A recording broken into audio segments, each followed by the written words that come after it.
É noite de celebração. Vamos celebrar ao Senhor. Este é o dia que o Senhor fez para nós. Celebremos ao Senhor. Aleluia. Deixou de lado a sua glória para viver neste mundo mal. Veio escrever uma nova história, outra igual nunca se ouviu.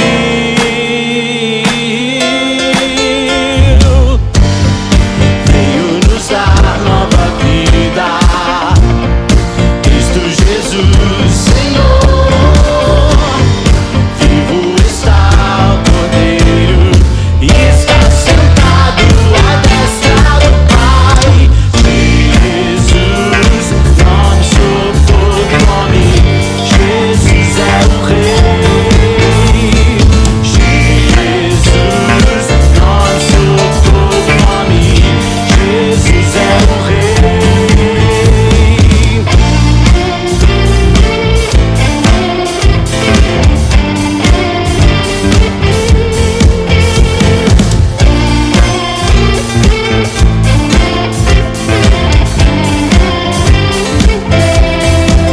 Deixou de lado a sua glória pra viver neste mundo mal. Veio escrever uma nova história, outra igual nunca se ouviu.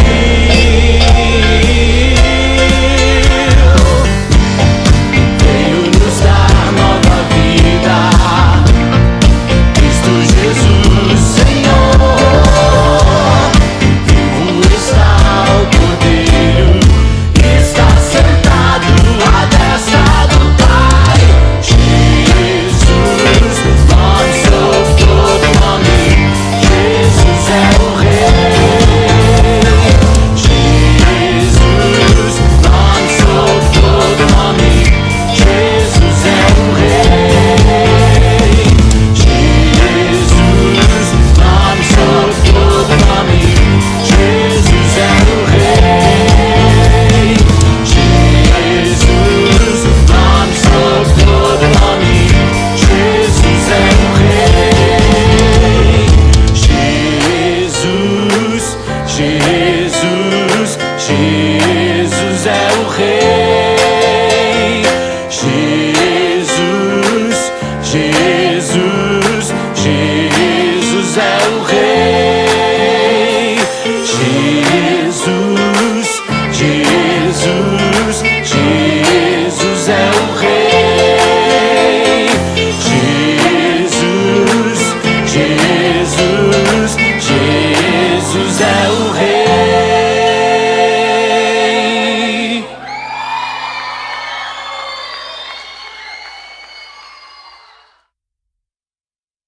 Você.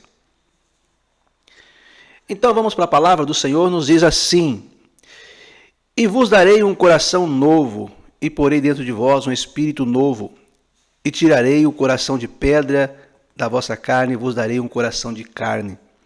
E porei dentro de vós o meu espírito, e farei que andeis nos meus estatutos, e guardareis os meus juízos, e os façais. Habitareis na terra que eu dei a vossos pais, e vós me sereis por povo, e eu vos serei por Senhor. O profeta Ezequiel, nós temos de vez em quando compartilhado aqui algumas ideias trazidas por ele. E hoje eu quero compartilhar com você uma mensagem que ele está trazendo para o povo de Deus naquela época, o povo de Deus no tempo do profeta Ezequiel, quando eles estavam vivendo num tempo chamado de cativeiro, né? Eles estavam longe da sua terra, longe da sua pátria, eles haviam sido levados de Israel para a Babilônia e lá estavam vivendo, né, como um povo estrangeiro naquele lugar. E eles tinham as suas dúvidas, tinham as suas preocupações, os porquês, o que os levara até aquele lugar. E diante das dúvidas e das questões levantadas, muitas vezes, eles tinham as respostas, né? As respostas eram prontas, eram esclarecedoras, mas em outros momentos as respostas não sossegavam o coração deles. É mais ou menos igual nos dias de hoje, tem muitas dúvidas que nós temos, muitas perguntas que nós fazemos, boa parte delas nós temos a resposta, nós entendemos os porquês, mas outras questões nós somos respondidos, mas as respostas não nos convencem, as respostas não satisfazem a nossa curiosidade.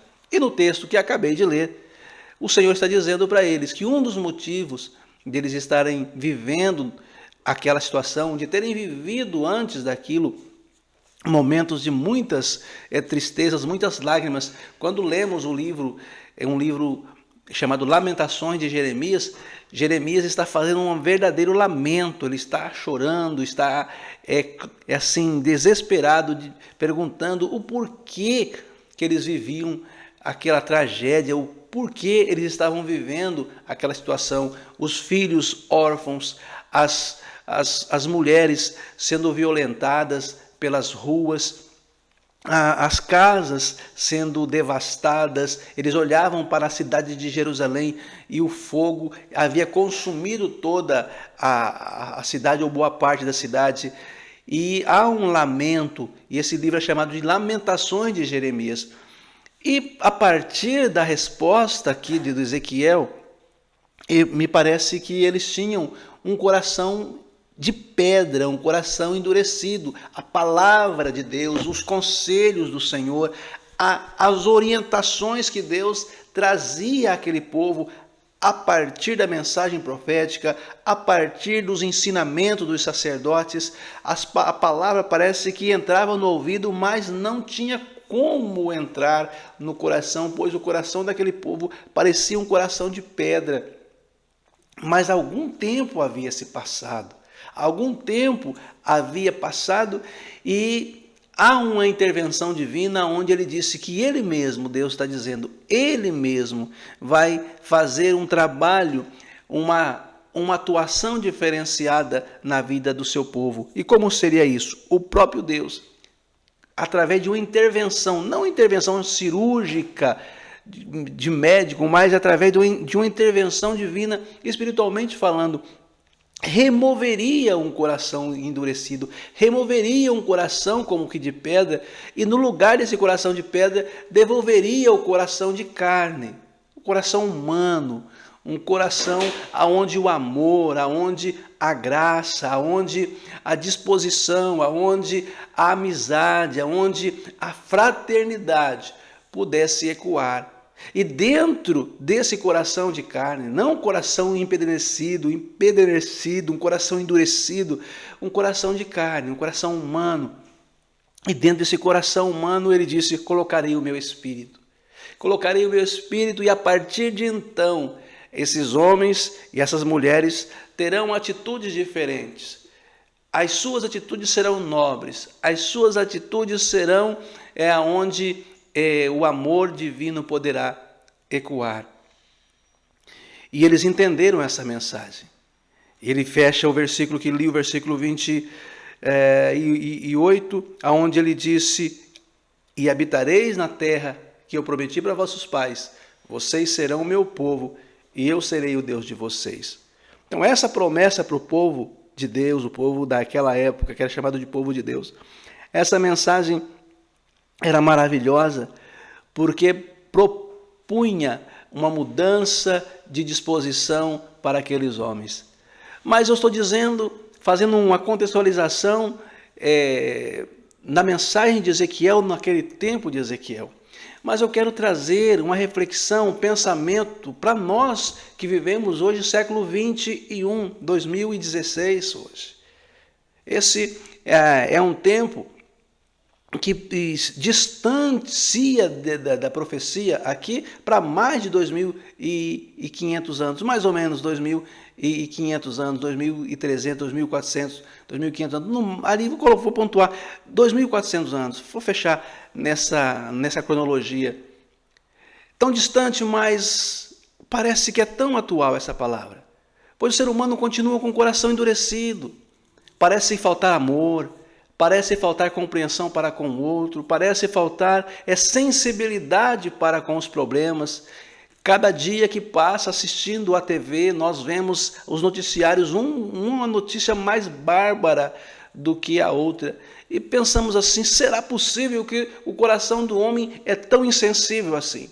Será possível que o coração do homem continua tão duro, tão endurecido, tão resistente aos princípios da fraternidade, como disse há pouco, o princípio do respeito, o princípio do amor? É óbvio que é uma realidade, pois o homem sem Deus, que não se preocupa com as coisas de Deus, a tendência é ter um coração endurecido. O homem que teme ao Senhor, ele é propenso a ter um coração mais maleável. Mas não basta ter um coração maleável. É necessário que tenhamos um coração de carne, um coração humano, um coração onde pulsa a graça divina. E essa graça divina, a partir da revelação que Jesus nos traz no Evangelho, quando ele disse em João capítulo 14, não se turbe o vosso coração, credes em Deus, credes em mim. Eu digo para vocês que na casa do meu Pai há muitas moradas e não vos deixarei órfão. Ele disse, eu enviarei o Consolador e ele estará com vocês. E no capítulo 15 ele continua ainda a mencionar a respeito do Espírito Santo. No capítulo 16 de João ainda, ele afirma sobre a missão do Espírito Santo, que ele estará em vós. É o Espírito que o mundo não conhece, porque não pode receber, porque não conhece e não vê. Mas vocês o conhecem. Ou seja, aqueles que têm um coração de carne, coração humano, esse pode receber em sua vida o Espírito Santo. E uma vez recebendo a direção do Senhor, recebendo no seu coração, na sua vida, a presença do Espírito Santo e permitindo a partir de então, ele acaba se submetendo à vontade de Deus. Aí o versículo 28 cumpre na vida dele. Ele passa a fazer parte do povo chamado povo de Deus.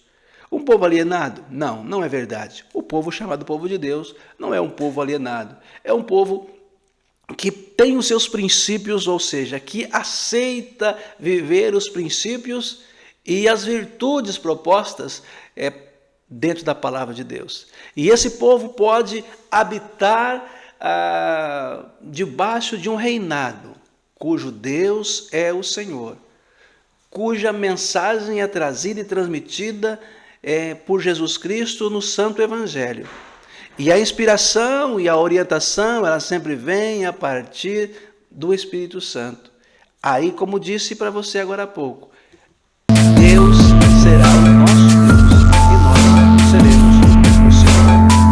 Não sei como anda o seu coração. Não sei se você se considera uma pessoa de coração endurecido. Não sei se você se considera uma pessoa com coração resistente. Não é bom termos esse coração resistente, porque as consequências elas acabam nos trazendo, nos proporcionando situações que nos deixará muitas vezes sozinhos com as nossas dúvidas, sozinhos com aquelas ponto de interrogação sobre nós. Mas quando temos o Senhor, quando temos da graça do Senhor, temos companhia, podemos nos inspirar nas suas orientações. Novamente digo, servir ao Senhor, viver uma vida para o Senhor, não significa uma vida de alienados. Pelo contrário, significa uma vida de fé. E quem crê e quem tem fé, ele consegue superar os desafios dos mais complexos que sejam. Te convido a Deus uma bênção em seu favor. Pai, no nome de Jesus, eu peço ao Senhor uma bênção especial para todos os nossos telespectadores, aquele Senhor que tem acompanhado o programa Compartilhando o Evangelho todas as semanas aqui pela TV Confoz. Que o Senhor possa alcançar e transformar a sua vida, transformar a sua história de vida. Arranca, Senhor, toda a dureza do coração, toda dificuldade, Senhor, para receber a sua palavra ser removido. E nesse coração seja colocado o teu Espírito, o Espírito Santo da verdade, que muda e transforma, liberta, cura, restaura, Pai, é a oração que faço no nome de Jesus Cristo. Amém e graças a Deus. Quero deixar aqui o nosso endereço para você continuar assistindo o programa durante... E aí, meus amigos, Tudo bem com vocês? Olha aqui é o Peter. Rapaz, cheguei de volta. Eu tinha saído, cara. Tinha saído aí. Fui pra chácara. Fui para a chácara com a minha família. Tirar um pouco de descanso. Descansar um pouco, né? É preciso descansar a cabeça. Descansar a cuca. Muitas vezes a gente fica muito preocupado. Super preocupado, hein? Carregado de preocupações e atividades e corre para lá e corre para cá e vai na internet e vê no Face, e vê no Twitter, e vê no Instagram, e vê no YouTube, e vê as séries. E a cabeça da gente vai ó, só esquentando. E assiste o jornal. E o jornal do Covid-19. É Covid pra lá, Covid pra cá. A cabeça foi esquentando. E aí o meu pai, minha mãe e os meus irmãos disseram, vamos passear um pouco. E fomos para a chácara. Nós fomos para a chácara e lá na chácara podemos andar a cavalo. Sim, andar a cavalo. Tem um cavalo lá. Não é aquele cavalo corredor, é um cavalo manso. Andar a cavalo, brincar na represa, né? Brincar com os pássaros, com as galinhas. Muito legal, muito bom. Foi um tempo muito precioso.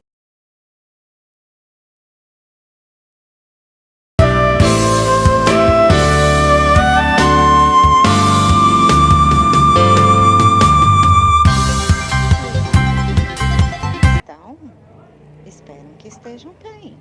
Lembram de mim? Eu sou Úrsula. Estou bem. E com este meu filho aqui, o Pepeção Ursulino. Cumprimento o pessoal, filhinho. Olá pessoal, tudo bem? Olha aqui o Ursulino. Tava com saudade de vocês. E minha mamãe também, né mamãe? Então, pessoal, eu acredito o seguinte, sabe? Eu acredito o seguinte.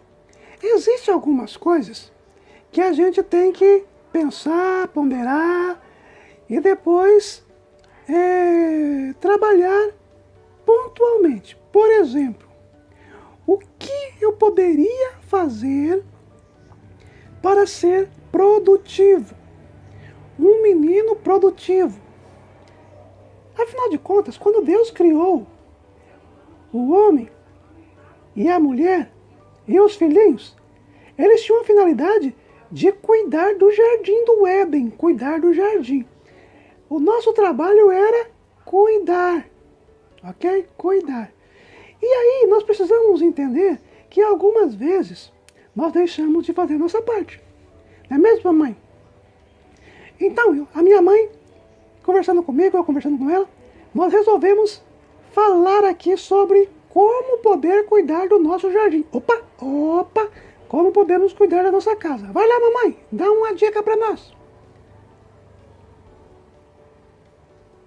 Estamos aqui hoje para falar sobre atividades simples que vocês crianças podem ajudar as mamães em casa. Serviços domésticos. As meninas podem estar ajudando a tirar os lixos para fora, tirar o pó dos móveis, auxiliar mamãe na cozinha com pequenas tarefas, como alcançar ingredientes para mamãe no que ela vai fazer, sem estar lidando com facas ou fogo. Ajudar mamãe na limpeza dos calçados, porque para andar de calçados limpos alguém precisa limpar. Ajudar mamãe a arrumar a cama, arrumar o seu quarto, secar uma loucinha. Isso é muito importante, auxiliar mamães. Já os meninos podem fazer as mesmas coisas. Exatamente. Podem fazer as mesmas coisas que as meninas. Exatamente, Ursulino. Lembrando que não existe esse de serviço de meninos e serviço de meninas. Todos podem ajudar em casa. Entenderam? Fica a dica. Até o nosso próximo encontro. Beijos. Viu só? Viu só? Essa é a minha mamãe. Beijo pra vocês. Até o nosso próximo encontro, tá bom? Tchau, tchau.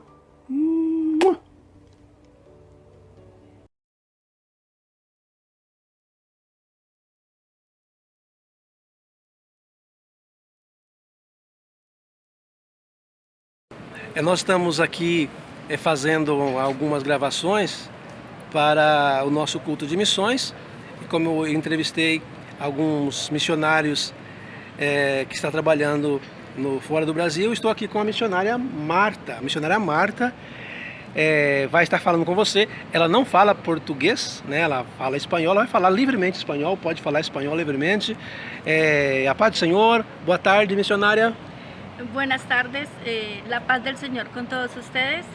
Mi nombre es Marta Sarabia, misionera de Colombia. Estoy en una ciudad que se llama Ibagué, a 25 minutos de Bogotá en avión. Trabajo con la misión Avivamiento Bíblico ya 3 años y medio, con un enfoque hacia los jóvenes y los niños. Jóvenes en adicción, muchos problemas emocionales. Entonces les ayudamos en la parte de consejería, acogimiento, también ayudas que la congregación aporta en ropa y mercados. Entonces visitamos los jóvenes, los niños, trabajo con los jóvenes un evangelismo explosivo con las obras de teatro en los colegios y en los parques. Trabalha com as crianças e os jovens. Qual o maior desafio, ou os desafios que vocês enfrentam, as dificuldades que vocês enfrentam? Cuando encontramos jóvenes abusados, abandonados por sus padres, es allí donde me empeño. Sí. Es más grande mi empeño y mi desafío poder rescatarlos de esa tristeza profunda y hacerles entender que la palabra nos dice que aunque mi padre y madre me dejare, con todo, Él nos recogerá. Entonces, el desafío más grande es lograr que ellos alcancen una identidad de hijos con el Padre. Tá certo.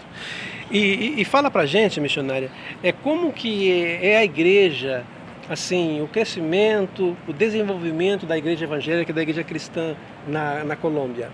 Bueno, en Ecuador conocimos al pastor Adilciar y su esposa Ángela.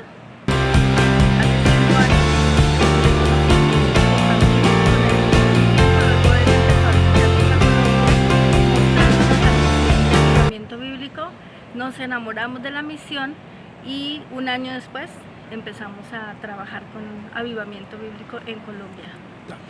E a aceitação? La aceptación, Isto. buena. Es una aceptación buena. Constantemente estamos hablando de la misión, bajamos videos por internet, mostramos el trabajo que hace Avivamiento en Mozambique, en muchas naciones. Entonces eso nos gustó primeramente a nosotros y lo transmitimos así a la gente. Tem uma missão chamada Confins da Terra. Confins da Terra é o nome da missão, né, da igreja perseguida e tal. E lá eles sempre elencam os países que têm perseguição, a igreja que sofre perseguição. A Colômbia, ela até algum tempo atrás, ela estava entre as 50 nações que perseguiam os cristãos. ¿Cómo que es a perseguición o a libertad de pregar? No, en este momento, gracias al Padre, no hay una persecución tan abierta. Un gobierno anterior sí intentaron imponer, cerrar muchas iglesias, pedir demasiada documentación para poder llevar la palabra. Sí prohibieron, está prohibido evangelizar públicamente en los parques, o no se puede tener volumen, los decibeles muy bajitos para las adoraciones y las alabanzas. En esa parte sí hemos sido un poco afectados. Muito bem. Eu gostaria que você deixasse uma mensagem para as pessoas que estão assistindo o vídeo, uma mensagem para que se empenhem com a pregação do Evangelho no sentido de sair das fronteiras do Brasil e ir para outras nações. Claro que sí. Bueno, en este congreso estábamos mirando la historia de Pablo en Timoteo, segunda de Timoteo, cómo hubo una persecución tan grande, tanta aflicción, tanto sufrimiento, pero aún así, aún en los últimos momentos de Pablo, cómo exhorta a su discípulo, cómo le exhorta a Tito. y le dice, predica, trabaja para el Padre.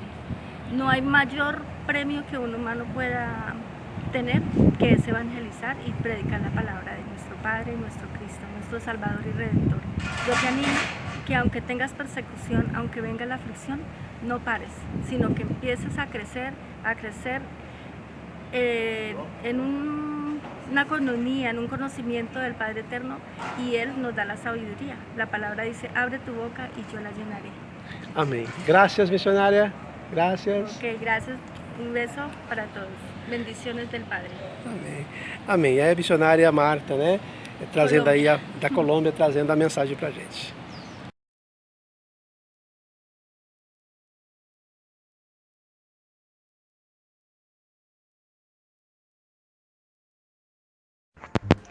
Bom dia, tudo bem com vocês? Aqui é a Juanita.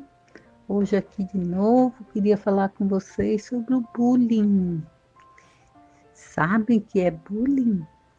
Bullying é um termo em inglês utilizado para descrever atos de violência física ou psicológica, intencionais e repetidos, praticados por um indivíduo bullying valentão ou um grupo de indivíduos com o objetivo de intimidar ou agredir outro indivíduo ou um outro grupo de indivíduos que são incapazes de se defender. O bullying é uma ofensa que ocorre em todos os lugares, nas escolas, no trabalho, nas ruas, nos grupos de crianças, adolescentes, jovens e adultos. Infelizmente, as igrejas estão repletas de bullying, que vivem fazendo brincadeiras sem graça, maldosas, desrespeitosas, que têm deixado os irmãos tristes, e sem falar nas fofocas, no apontar de dedo, trazendo constrangimento para as pessoas. Um cristão precisa aprender que alguns comportamentos devem estar enterrados com o velho homem, deixando assim aflorar o santo da nova criatura, que você vai encontrar lá em 2 Coríntios, capítulo 5, versículo 17. Por isso, meus queridos, vamos tomar cuidado com o excesso de brincadeira, sempre prestando atenção se estamos magoando o nosso próximo. Mas aí você pergunta, como a Bíblia trata deste tema? O bullying ocorre há muito tempo, até nos tempos bíblicos isso ocorria, muito antes de darem tanta importância a este assunto. Deus já havia dado. Na Bíblia tem uma história que fala muito bem deste assunto, comprovando que Deus não tolera o pecado e nem admite que toquem nos seus servos, que é a menina dos seus olhos. Em 2 Reis, capítulo 2, versículo 23 e 24, disse Eliseu subiu até Betel, e subindo ele pelo caminho, os meninos saíram da cidade e zombavam dele, dizendo, sobe calvo, chamavam ele de careca. E virando-se ele para trás, ele os viu e ele amaldiçoou em nome do Senhor. Então 2 ursas saíram do bosque e despedaçaram aquelas 42 meninos que estavam lá. Quando alguém nos ofende, é o mesmo que está ofendendo a Deus, porque nós somos a menina dos olhos de Deus, e ele não admite que toque nos teus servos, como está escrito no livro de Zacarias, capítulo 2, versículo 8. Podemos então assim entender e aceitar o fato que Deus ter ajudado o profeta dele. Eliseu era o profeta do Senhor, e tudo que saía da boca de um profeta do Senhor tem que ser cumprido. Então, no momento em que os meninos ele percebeu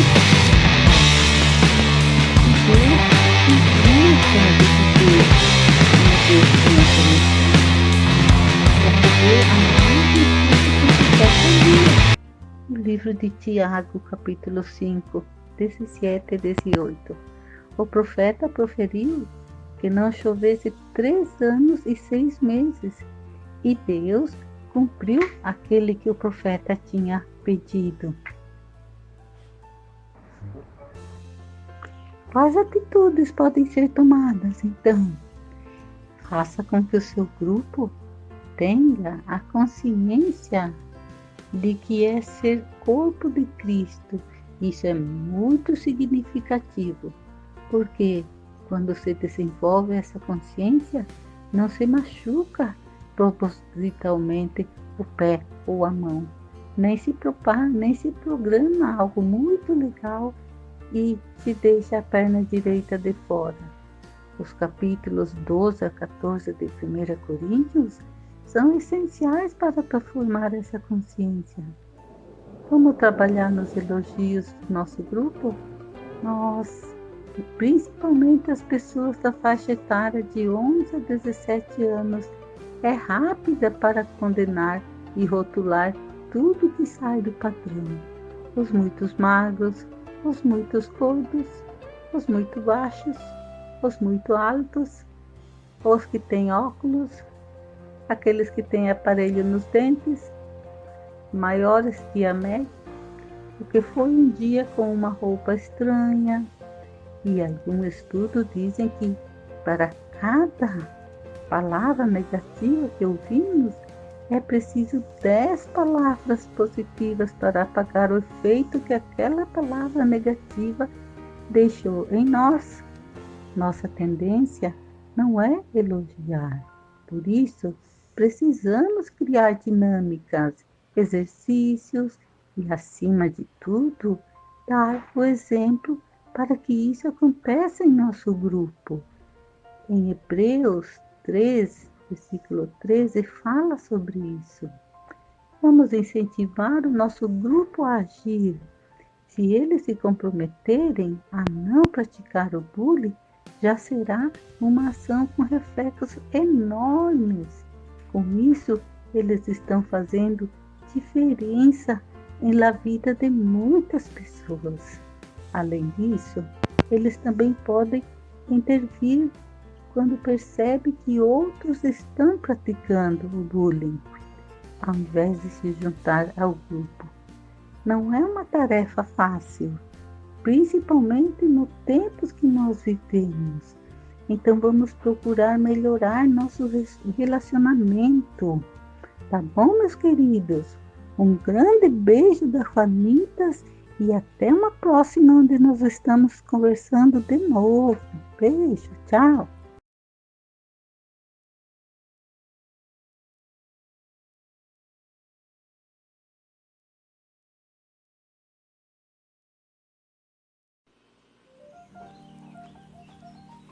Olá pessoal, tudo bem? Sou o Peter e hoje eu quero contar uma história fascinante, uma história muito empolgante, a história da criação. Eu vou contar assim, muitos e muitos séculos atrás, antes do começo dos tempos, nosso mundo era escuro e deserto.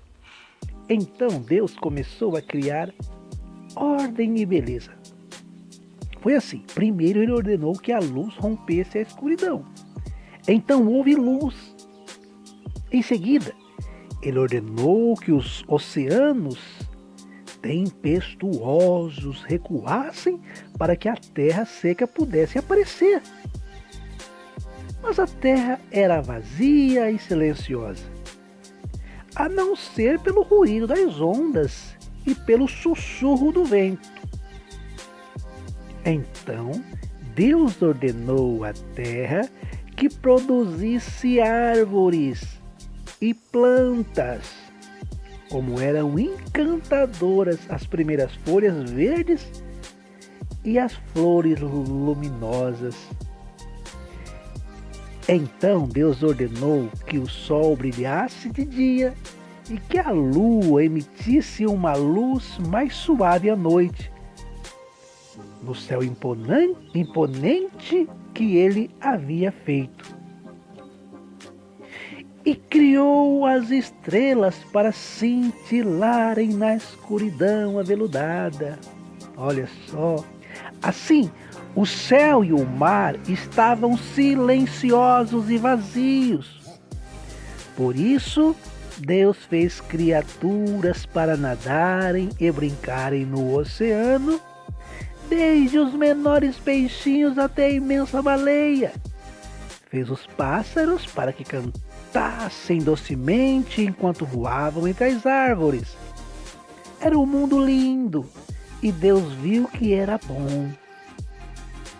Mas a terra ainda estava vazia. Por isso, Deus fez os animais. Ele fez criaturas pequenas e peludas e animais grandes e poderosos. Os bosques e as florestas e os campos e as planícies ganharam vida com os animais que Deus criou. Ainda, Deus mandou que os peixes, os pássaros e os animais tivessem filhotes e crescessem em número, para que o mundo inteiro ficasse ocupado, ativo e contente. Deus olhou para tudo o que tinha feito e disse: está muito bom. Esta é a história da criação. Ô Tiaguinho, você não quer contar uma historinha também? O que você acha de contar uma historinha também para a criançada? Contar uma história dessas para as crianças. O que você acha, hein, Tiaguinho? Oi. O Peter pediu para que eu contasse uma história. Oba, vou contar então a parte que Deus criou as pessoas. Olha, é o seguinte. Deus olhou com alegria para o vasto universo e para o lindo mundo que havia criado, mas ele sabia que ainda precisava fazer a parte mais maravilhosa da sua criação.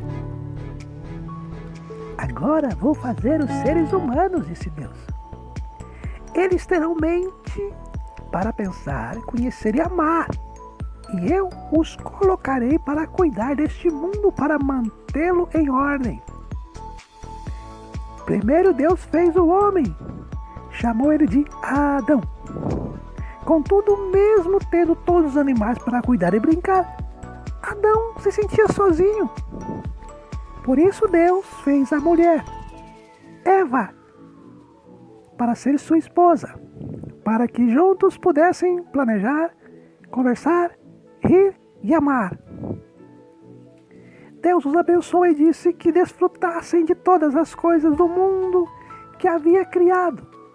Eles deveriam ter filhos para ajudá-los na tarefa que Deus havia confiado para eles. Embora o mundo estivesse sob a responsabilidade deles, deveriam sempre obedecer a Deus. Deus os amava e sabia o que era melhor para eles. E seguissem suas instruções. Assim seriam felizes. Deus deu a Adão e a Eva um lindo jardim para morar. Nele havia árvores carregadas de frutas madurinhas para serem comidas. peguem as frutas e as comam à vontade, disse Deus, mas não comam a fruta daquela árvore que está no meio do jardim. Aquela é a árvore do conhecimento do bem e do mal. Se comerem os frutos daquela árvore, vocês vão morrer. Meu Deus! Adão e Eva cuidavam do jardim para Deus. Cuidavam de todas as plantas e árvores. Todo fim de tarde, quando estava fresco, Deus ia conversar com eles. E eles passeavam por todos aqueles lugares.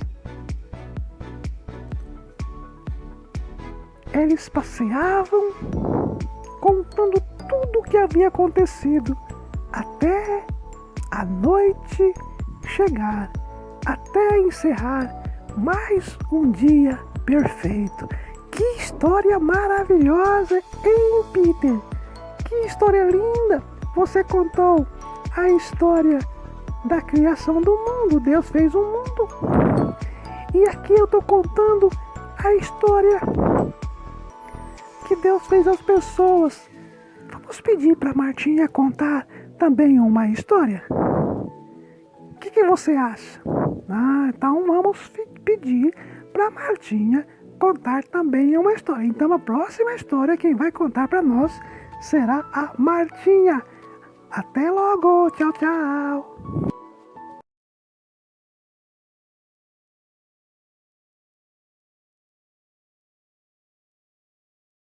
A palavra do Senhor, o texto escolhido para o programa de hoje, Evangelho de Mateus, capítulo 8, versículos 23 ao versículo 27. Nos próximos 2 ou 3 programas nós vamos trabalhar esse texto. Eu quero despertar aqui para nossa meditação, compartilhar aqui alguns sentimentos aonde nós vamos encontrar evidenciado nesse texto e que é importante nós trabalharmos esses sentimentos porque eles podem ou nos levar ao sucesso, ao bem-estar, ou ele pode nos levar à paralisia ou até mesmo à derrota. Vamos ler a palavra do Senhor, Evangelho de Mateus, capítulo 8, versículos 23 ao 27, diz assim: Jesus subiu num barco e os seus discípulos foram com ele.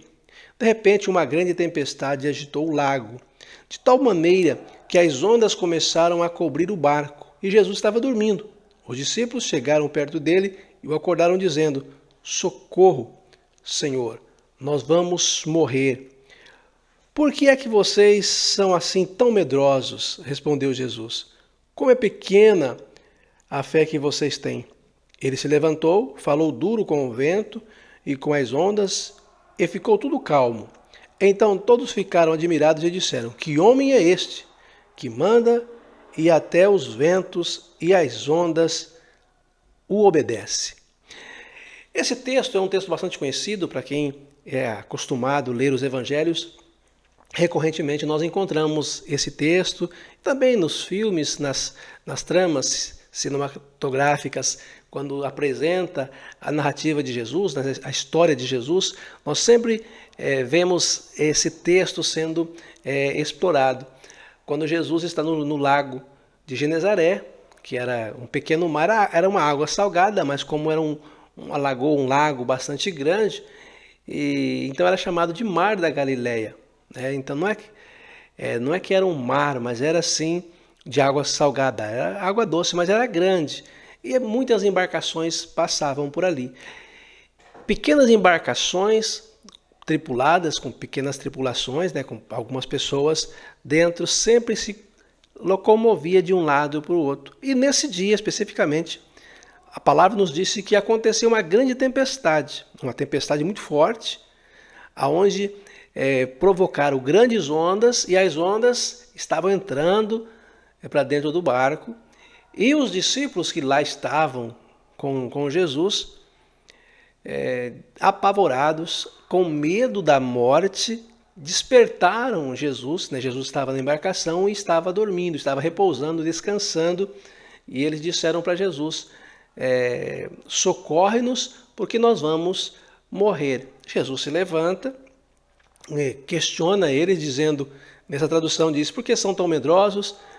Ou em outra tradução disse, por que vocês temem, homens de pequena fé?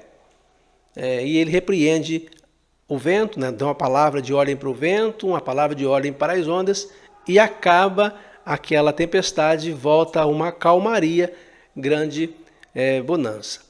O que eu quero destacar aqui é que aqueles homens que estavam na embarcação, não sei se eram os 12, não sei se era um número menor, mas eram dos seus discípulos, aquele que faziam parte da sua equipe chamada de apóstolos. Então, aqueles homens chamados de apóstolos, escolhidos dentre os muitos discípulos que Jesus tinha experiências cotidianas com Jesus. Havia ouvido as pregações, os ensinamentos de Jesus muitas vezes, e muitos desses ensinamentos desafiava a fé e apresentava Jesus como aquele que tem o poder, que tem a autoridade para fazer e acontecer. Aqueles homens não faziam parte da grande multidão que seguia Jesus, mas sim eles faziam parte de um grupo seleto que conhecia a Jesus pessoalmente, uma expressão que se usa hoje no meio cristão, em especial evangélico, aqueles com mais relacionamento no sentido dessas experiências pentecostais, usa-se uma expressão de intimidade com Deus. Eu já ouvi essa expressão em algumas pregações, em muitas igrejas cristãs, fala de intimidade com Deus, intimidade com Jesus, intimidade com o Espírito Santo. Usando essa palavra, usando essa figura de linguagem, intimidade com o Senhor. Esses homens, esses discípulos, eles faziam parte desse grupo seleto próximo de Jesus, ou seja, fazia parte do grupo de intimidade com o Senhor. Mas nesse texto nós vemos eles amedrontados, eles com medo. Eles despertam Jesus dizendo, socorre-nos porque nós iremos morrer. E eu quero destacar aqui nesse texto, no programa de hoje, no próximo programa eu vou destacar uma outra questão, mas no programa de hoje eu quero destacar o sentimento de medo.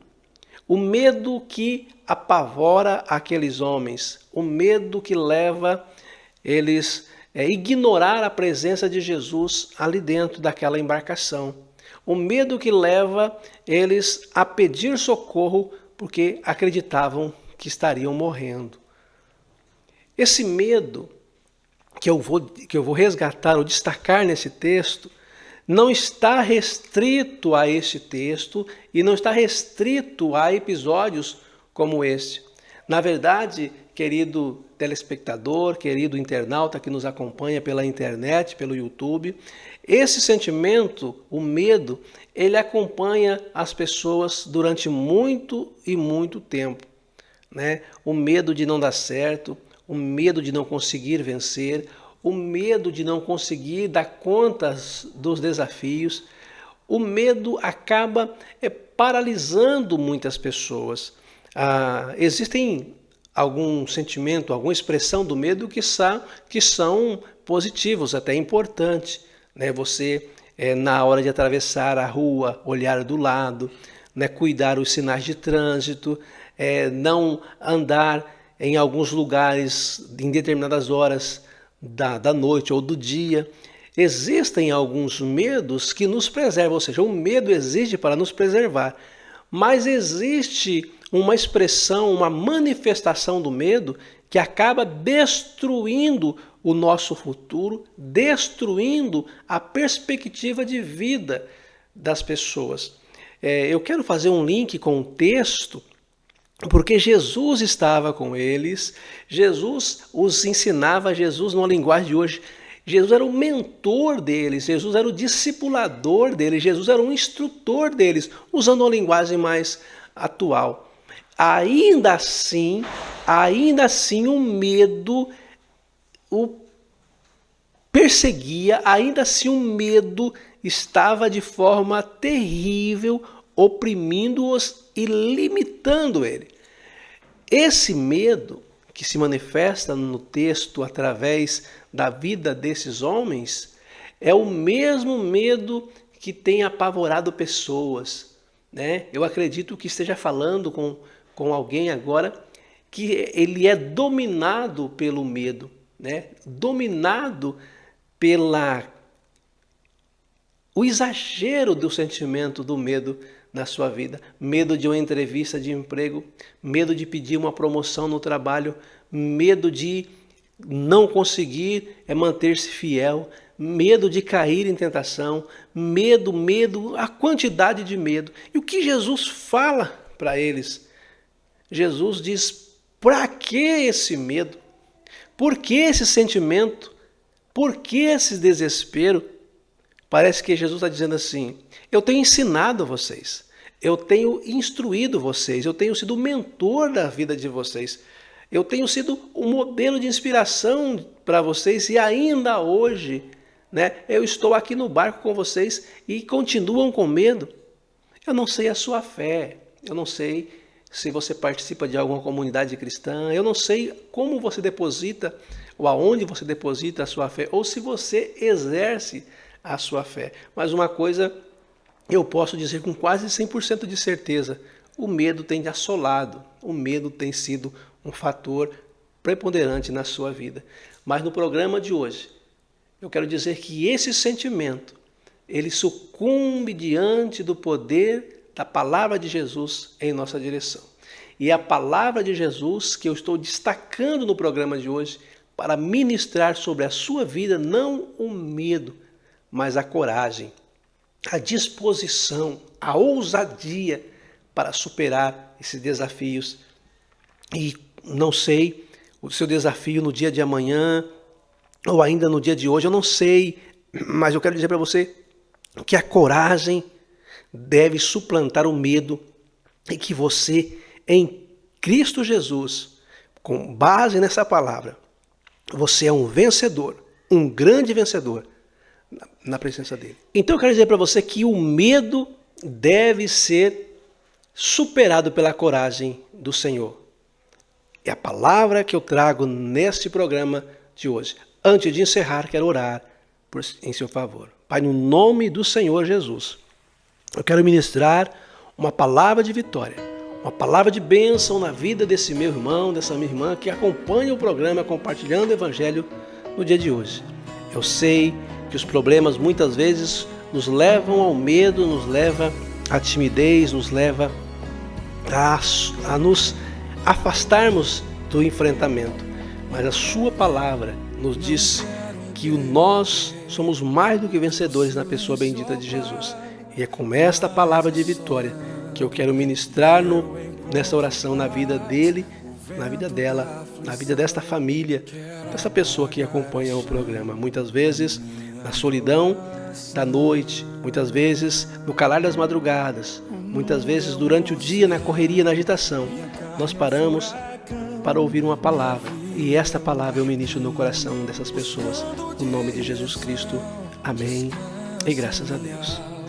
Estamos caminhando para a parte final do programa, né? Eu quero deixar o convite para você participar conosco da Igreja Evangélica Avivamento Bíblico, Morumbi 2, Rua João Batista.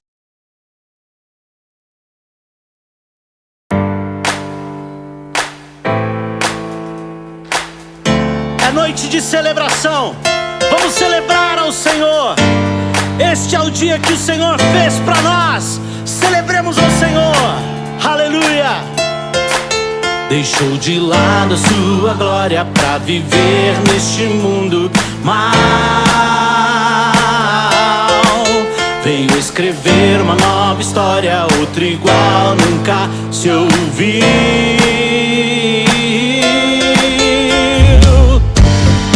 Veio nos dar nova vida. Cristo Jesus, Senhor. Vivo está o Cordeiro e está sentado à destra do Pai. Jesus, nome sobre todo nome. Jesus é o Rei.